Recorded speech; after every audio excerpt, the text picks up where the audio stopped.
बिस्मिल्लाहिर्रहमानिर्रहीम। आज हम ओ लेवल अकाउंटिंग जिसका कोड है 7707/22, इसका अक्टूबर नवंबर 2021 का पेपर 2 करने जा रहे हैं। और पेपर 2 का क्वेश्चन नंबर 1 ऑलरेडी रिकॉर्डेड है। आप प्राचीन अकेडमी के यूट्यूब चैनल की प्लेलिस्ट पे जाएं, वहाँ आपको फोल्डर मिलेगा, वहाँ जाके देख सकते हैं। इसके अलावा for your information, if you go over there you will see कि तकरीबन कोई 7 to 8 आई थिंक MCQs जो है वो तो 10 ईयर्स के पेपर्स आपको सारे जो अटेम्प्ट्स हैं विंटर और समर की, वो सब आपको सारे क्वेश्चंस वहाँ पर मिलेंगे। And it's a very good resource for practice. अगर आप सिर्फ इस रिसोर्स को प्रैक्टिस कर लें as past papers, then I am sure about it कि you will be getting A+ in your exam. और अकाउंटिंग के अंदर दो ही चीज़ें होती हैं, as I told you time and again. और जो नए बच्चे देख रहे हैं फर्स्ट टाइम, उनकी इंफॉर्मेशन के लिए कि there are only 2 things in accounts, एक कंसेप्ट होते हैं आपके और एक आपकी प्रैक्टिस होती है। कंसेप्ट्स अगर आपके अच्छे नहीं भी हैं, इफ़ यू कीप प्रैक्टिसिंग, आप कर रहे हैं, सफिशिएंट टाइम देते हैं प्रैक्टिस के लिए, तो वो ग्रेजुअली आपके बिल्ड हो जाते हैं। मैंने जो ये वीडियो का जो सिलसिला शुरू किया था वो इसीलिए शुरू किया, इट्स ऑल फ्री। आप जाके जितने पास पेपर्स हैं, वो पास पेपर सिर्फ ये नहीं है कि रोबोटिक स्टाइल से, बल्कि उनके कंसेप्ट क्लैरिफाई करते हुए कि कंसेप्ट कौन से इस्तेमाल हो रहे हैं, और वो सेकंड टाइम्स के अंदर जब आप आया है एग्ज़ाम के अंदर क्वेश्चन, तो फिर वो किस तरीके से आया है, तो ये सब आपको वहाँ पर मिलेगा। इसके अलावा AS लेवल और A लेवल के पेपर्स भी मैंने कराए हैं, तो आपकी जो सीनियर्स हैं अगर कुछ हैं तो उनको भी रेफ़र करें और खुद भी प्रैक्टिस करें, अपने दोस्तों में भी इसको पहुँचाएँ and help us in spreading this knowledge. So let's start from question number 2. Jabir owns an electrical wholesale business, कि जाबिर जो है उसका एक इलेक्ट्रिकल होलसेल बिजनेस है। The following balances appeared in his books. On 30 सितंबर 2021 को ये बैलेंसेस उसको दिए हुए हैं, इन्वेंट्री आपको दी हुई है। इन्वेंट्री मीन्स वो जो माल, जो गुड्स थी जो बिकने से बची, वो इन्वेंट्री कहलाती हैं। इतने का इन्होंने 109,000, और ये ओपनिंग इन्वेंट्री है इनकी, 109,000 की परचेजेज है। ट्रेड पेबल्स दिए हुए हैं, जो सप्लायर से क्रेडिट पे माल खरीदा है। रेवेन्यू दिए हुए हैं कि जो इनका जो भी ये बेचते हैं, इलेक्ट्रिकल अप्लाइंसेस वगैरह बेचते हैं, तो उसकी सेल से इनको 160,000 ये रेवेन्यू है आपका। ट्रेड रिसीवेबल, जो कस्टमर्स को आपने क्रेडिट पे माल बेचा उनसे पैसा रिसीव करना है, वो ये है। और ऑपरेटिंग एक्सपेंसेस, बिजनेस को चलाने में अगर आपका इलेक्ट्रिकल अप्लाइंसेस का स्टोर है तो आप थिंक अबाउट इट कि आपको रेंट भी देना है, आपने कुछ लोग काम करने के लिए रखे हुए हैं, उनके भी खर्चे हैं। इंटरटेनमेंट भी बजट होता है, इंटरटेनमेंट भी आप कर रहे होते हैं। इसके अलावा कुछ आपके मैनेजर भी रखा हुआ है आपने, उनकी सैलरीज भी आपको देनी है। तो it's all about operating expenses, जो आपके एक्सपेंसेस हो रहे हैं। The inventory on 1 October 2020 was 11,000। इसका मकसद है कि जो इन्वेंट्री आपको दी हुई है ये सितंबर 2021 की इन्वेंट्री है, तो ये क्लोजिंग बैलेंसेस हैं आपके। और जो ओपनिंग इन्वेंट्री है, देखिए 1 अक्टूबर 2020 को दिया हुआ है, तो 2020 का मकसद है 1 अक्टूबर इनका जो साल है वो 30 सितंबर को शुरू होता है। तो नेक्स्ट ईयर इनका कब शुरू होता है? 1 अक्टूबर को इनका ईयर शुरू होता है। और 1 अक्टूबर को अगर इनका ईयर शुरू होगा तो 1 अक्टूबर 2020 से पूरा साल कब खत्म होगा? 30 सितंबर 2021। तो ये क्लोजिंग इन्वेंट्री आपको ऊपर दी हुई है। और ओपनिंग इन्वेंट्री, उसमें ओपनिंग इन्वेंट्री का मकसद है साल के शुरू में वो माल जो बिका नहीं, फरोख्त नहीं हुआ, वो $11,000 का था, और ईयर एंड के ऊपर ये 8,000 का है। All sales and purchases were on a credit basis, credit के ऊपर बेचते हैं ये। Calculate the gross profit and profit for the year. Gross profit and profit for the year, gross profit and profit for the year में क्या फ़र्क है कि ग्रॉस प्रॉफिट जो सेल्स में से कॉस्ट ऑफ सेल्स को माइनस करके आता है उसे ग्रॉस प्रॉफिट कहते हैं। उसमें से ऑपरेटिंग एक्सपेंसेस को माइनस करते हैं तो प्रॉफिट फॉर द ईयर आता है। इसका सिंपल देखें, जो फॉर्मेट आपको दिया हुआ है, ये रेवेन्यू आपको दिया हुआ था, ये फॉर्मेट है, आई थिंक आपको पता होगा, नहीं तो इसको याद कर लें। रेवेन्यू आपको दिया हुआ है, रेवेन्यू में से कॉस्ट ऑफ सेल्स, बड़ा सिंपल है, इलेक्ट्रिक अप्लाइंसेज आप खरीदते हैं, उस पर अपना प्रॉफिट रखते हैं और उसको आगे बेच देते हैं। जो आपने बेचा 160,000 का था, ये क्वेश्चन के अंदर देखें यहाँ दिया हुआ है आपको।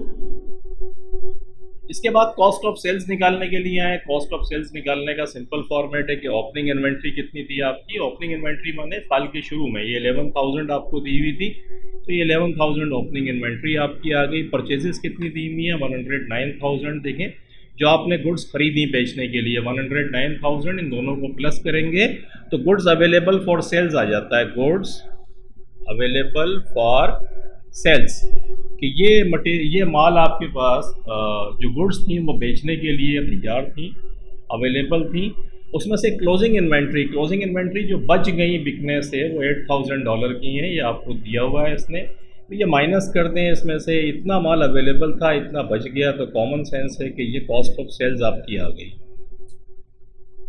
इसमें 2-3 एडजस्टमेंट और भी होती है। कैरेज इनवर्ड, अगर इन परचेजेस को लाने में कैरेज लगा है तो परचेजेस में प्लस कर देते हैं। अगर परचेजेस रिटर्न, कुछ माल जो बेचा था वो वापस आ गया आपके पास, तो वो माइनस कर देते हैं। कैरेज इनवर्ड प्लस हो जाता है, परचेजेस रिटर्न जो है वो माइनस हो जाती है। इसमें दी भी नहीं है तो ये सिंपल आप याद रखें। ये कॉस्ट ऑफ सेल्स आ गया, कॉस्ट ऑफ सेल्स को आपने रेवेन्यू में से माइनस करा तो ग्रॉस प्रॉफिट आ गया, और इसमें से ऑपरेटिंग एक्सपेंसेस को माइनस किया। देखिए ऑपरेटिंग एक्सपेंसेस भी आपको दिए हुए हैं 35,200। बड़ा सिंपल क्वेश्चन था। प्रॉफिट फॉर द ईयर आपके पास $12,800 का आ गया, तो ए पार्ट आपका हल हो गया। ये बी के अंदर कहता है calculate the gross margin. Gross margin calculate करने का सिंपल फार्मूला ये होता है कि ग्रॉस प्रॉफिट को ऊपर रखें आप, और सेल्स जो आपकी रेवेन्यू है उससे डिवाइड कर दें, मल्टीप्लाइड बाई 100। तो देखें ग्रॉस प्रॉफिट कितना है आपका 48,000, और रेवेन्यू आपके कितने दिए हुए हैं 160,000, और मल्टीप्लाइड बाई 100 तो 30% आपका आ गया। इसका मकसद है कि जब आप इलेक्ट्रिकल अप्लाइंसेस सेल करते हैं तो 30%, फॉर एग्जांपल 100 का अगर आपने कोई आइटम खरीदा तो 30% ऐड करते हैं, इसके अंदर $30 आ गया। तो 100 का जो भी आप अप्लाइंस खरीदेंगे उसको $130 में आप बेचते हैं। दिस इज़ व्हाट 30%, इस तरीके से उसकी इंटरप्रिटेशन है। Advice Jabir on 2 actions he could take to improve his gross margin. Gross margin को वो कैसे इम्प्रूव कर सकता है? देखिए ग्रॉस मार्जिन यहाँ है, या तो वो रेवेन्यू की प्राइस को इंक्रीज़ कर दे, कि इलेक्ट्रिकल अप्लाइंसेस की अगर प्राइस को इंक्रीज करेंगे तो भी ये बढ़ जाएगा, या जो परचेजेस वो ख़रीद रहा है इसके अंदर फिर कोई अच्छा, मकसद क्वालिटी पे कंप्रोमाइज़ ना करे, लेकिन कोई और सप्लायर ढूंढे जिससे कम कीमत के ऊपर इसी क्वालिटी का माल अगर मिलेगा तो फिर उसको ये आपका बढ़ जाएगा gross margin. Increase selling prices, reduce trade discount to customers को अगर वो आगे बेच रहा है और ट्रेड डिस्काउंट दे रहा है, डिस्काउंट ज़्यादा दे रहा है तो उसको कम कर दे। तो भी फिर एक चीज़, आप डिस्काउंट कम कर देंगे तो पैसे आपके पास ज़्यादा आएंगे, रेवेन्यू बढ़ जाएगा, तो ग्रॉस प्रॉफिट बढ़ेगा आपका। उसके बाद ऑब्टेन चीपर सप्लायर, जो मैं बात कर रहा था, obtain high trade discount from supplier. Cheaper supplier कोई देखे और ट्रेड डिस्काउंट ज़्यादा ले उससे, तो डिस्काउंट ज़्यादा लेगा तो कॉस्ट कम पड़ेगी तो प्रॉफिट बढ़ जाएगा। परचेजेस लोअर क्वालिटी गुड्स, ये वैसे करना नहीं चाहिए क्योंकि लोअर क्वालिटी की गुड्स खरीदेगा तो फिर प्रॉब्लम आएगी, इसकी क्वालिटी मेंटेन करनी चाहिए, लेकिन बढ़ सकता है। This is one of the way कि अगर आप देख रहे हैं कि लोअर क्वालिटी का माल है और अच्छे मार्जिन पे बेच सकते हैं, तो एक तरीका ये भी है कि आप लोअर क्वालिटी का खरीद के बेच दें। Change proportion of different types of goods sold, sell more goods with higher profit margin. अगर ये डिफरेंट चीज़ें बेचता है तो वो चीज़ें जिस पे इसका मार्जिन ज़्यादा है उनको रखे, पर जो लो मार्जिन की चीज़ें हैं उनको कम बेचे, और प्रोपोर्शन बढ़ा दे। प्रोपोर्शन का मकसद है कि जिन पे प्रॉफिट ज़्यादा है उसको ज़्यादा बेचे, रखे ज़्यादा, बेचे ज़्यादा, और जिनका मार्जिन कम है उसको प्रायोरिटी कम दे। ये हो गया calculate the trade receivable turnover. Round up your answer to the next whole day. कि ट्रेड रिसीवेबल टर्नओवर का मकसद है कि कितने दिन लगते हैं, कितने डेज लगते हैं कि कस्टमर से आपको पैसा मिलता है। इसका फार्मूला बड़ा सिंपल है। ट्रेड रिसीवेबल टर्नओवर का फार्मूला है कि हम जो ट्रेड रिसीवेबल हमारा दिया हुआ है, ये देखें, ये ट्रेड रिसीवेबल आपको दिया हुआ है 22,600, इसको ऊपर रखें, डिवाइड कर दें रेवेन्यू से। रेवेन्यू भी देखें आपको दिया हुआ है 160,000, ये रेवेन्यू देख रहे हैं, तो trade receivable divided by revenue multiplied by 365, क्योंकि साल में 365 डेज होते हैं। तो 22,600 divided by 160,000 multiplied by 365, what you get 51.57। और इसने कहा था राउंड ऑफ कर दें, तो 51.57 का मकसद है 52 डेज। आपके पास 52 डेज आ गया। इसका मकसद है 52 डेज लगते हैं आपको कस्टमर से पैसा रिसीव करने में। तो द होल नेक्स्ट डे करते हैं, round up your answer to the next whole day. तो नेक्स्ट होल डे हमने कर दिया, 52 डेज कर दिया। आगे कहता है Jabir wants to increase its credit sales and is considering allowing his credit customer an extra 14 days above his current trade receivable turnover, कि वो ये चाहता है कि अपनी क्रेडिट सेल्स को वो बढ़ाए, और इसके लिए वो ये सोच रहा है ही इज़ कंसिडरिंग कि वो अपने जो क्रेडिट कस्टमर्स हैं उनको 14 डेज़ मज़ीद वो दे दे, कि अभी तो वो 52 डेज़ के अंदर ये पैसा दे रहे हैं। वो कहता है 52 डेज़ में 14 डेज़ को अगर मैं और मिला दूँ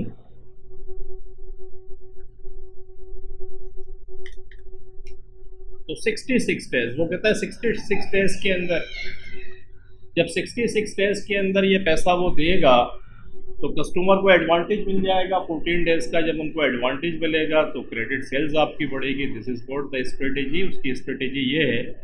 इसको वो कहता है आगे कि advise Jabir whether he should allow his credit customer an extra 14 days above his current trade receivable turnover, justify your answer। आपको एडवाइस आप उसको करें। तो देखिए इसमें एक तो ये है कि स्ट्रेटजी बेहतर है क्योंकि लोगों को एडवांटेज होगा, उनको क्रेडिट के डेज मिल जाएंगे, they can manage there working capital, वो अपना वर्किंग कैपिटल आराम से मैनेज कर सकते हैं, तो सेल्स में इंक्रीज हो सकती है। Delay the receipt money, advantage ये है कि मैं अट्रैक्ट मोर कस्टमर्स, कुछ और कस्टमर्स भी आ जाएंगे इसके पास जिन्हें ये चीज़ अट्रैक्ट करेगी। प्रॉफिट में इंक्रीज, जब सेल्स बढ़ेगी तो प्रॉफिट भी बढ़ सकता है। मैं इम्प्रूव रिलेशनशिप विद कस्टमर, और कस्टमर से रिलेशनशिप, क्योंकि ज़्यादा कस्टमर्स होंगे रिलेशनशिप बढ़ेंगे, बिजनेस बढ़ेगा। डिसएडवांटेज ये एडवांटेजेस है, डिसएडवांटेजेस के ये हैं कि delay the receipt of money, पैसा आपको डिले मिलेगा 14 डेज, और एडिशनल वर्किंग कैपिटल में भी रिक्वायर्ड। और आपके जो जो ट्रेड पेएबल हैं जिनको आपको पेमेंट करनी है तो आपको अपना फिर वर्किंग कैपिटल जो है तो वो फिर और मज़ीद पैसा बिजनेस में लगाना पड़ेगा, क्योंकि ख़रीद रहे हैं आप, उनको भी पेमेंट आपको करनी है, अपने खर्चे भी पूरे करने हैं। पैसा तो आपके पास 66 डेज के बाद आएगा, आप तो वर्किंग कैपिटल इंक्रीज करना पड़ेगा। May be an increase in irrecoverable debts. इससे एक डिसएडवांटेज ये भी है कि हो सकता है कुछ कस्टमर्स आपके पैसा ही ना दें, बैंकक्रप्ट हो जाएं, और इररिकवरेबल डेट्स आपका बढ़ जाए, ये आपको हिट लगेगी direct. May be an increase in administration cost, जब एडमिनिस्ट्रेशन कॉस्ट भी बढ़ जाएगी। अभी हो सकता है आपके पास जब ज़्यादा कस्टमर्स आएंगे तो फिर एडमिनिस्ट्रेशन में भी आपको लोग रखने पड़ेंगे। तो ये डिसएडवांटेजेस हैं, इसको फिर ये ट्राई करके देख ले। अगर एडवांटेजेस मिलते हैं तो इसको कंटिन्यू करें, और अगर नहीं है तो फिर इसको एक पायलट बेसिस, पायलट प्रोजेक्ट इसको कर लेना चाहिए। आप लिख सकते हैं एडवाइस में कि एज ए पायलट प्रोजेक्ट जो है कुछ अरसे के लिए ये करके देखना चाहिए, फिर इसके रिजल्ट के बाद डिसाइड करें कि इसको कंटिन्यू करना है या नहीं करना है। तो उसके बाद कहता है calculate the trade payable turnover. Trade payable turnover का मकसद है हम सप्लायर्स को कितने दिन के अंदर पेमेंट कर रहे हैं। तो इसका फार्मूला ये होता है कि ट्रेड पेएबल को आप ऊपर रखते हैं। ट्रेड पेएबल कितना दिया हुआ है आपको देख लेते हैं। ट्रेड पेएबल 11,600 है, इसको डिवाइड करते हैं परचेजेस से। परचेजेस 109,000 आपको दी हुई है, तो 11,600 को 109,000 यानी trade payable divided by purchases multiplied by वही 365 डेज, ये इसका फार्मूला है। तो 11,600 डिवाइडेड बाय 109,000 मल्टीप्लाइड बाय 365, 38.84। तो 38.84 को आप राउंड अप करेंगे तो 39 बन जाएगा। ये 39 डेज आपको, यानी 39 डेज में आप पेमेंट कर रहे हैं, आपको पेमेंट करनी है, और आप 14 डेज और बढ़ाने के लिए जा रहे हैं। तो 66 डेज में पैसा आपके पास आएगा। तो ये जो डिसएडवांटेजेस नज़र आ रहे हैं आपको, ये आपकी समझ में आ रहे होंगे कि एडिशनल पैसे आपको इस बिज़नेस को मैनेज करने के लिए चाहिए होंगे। आगे क्या कहता है जनाब वो देख लेते हैं। कहता है एडवाइस जाबिर, यहाँ ख़त्म हो जाएगा।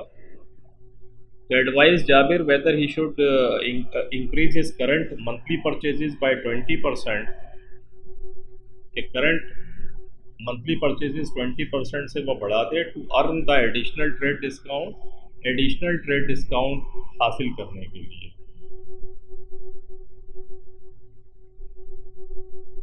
बल्कि ये है कि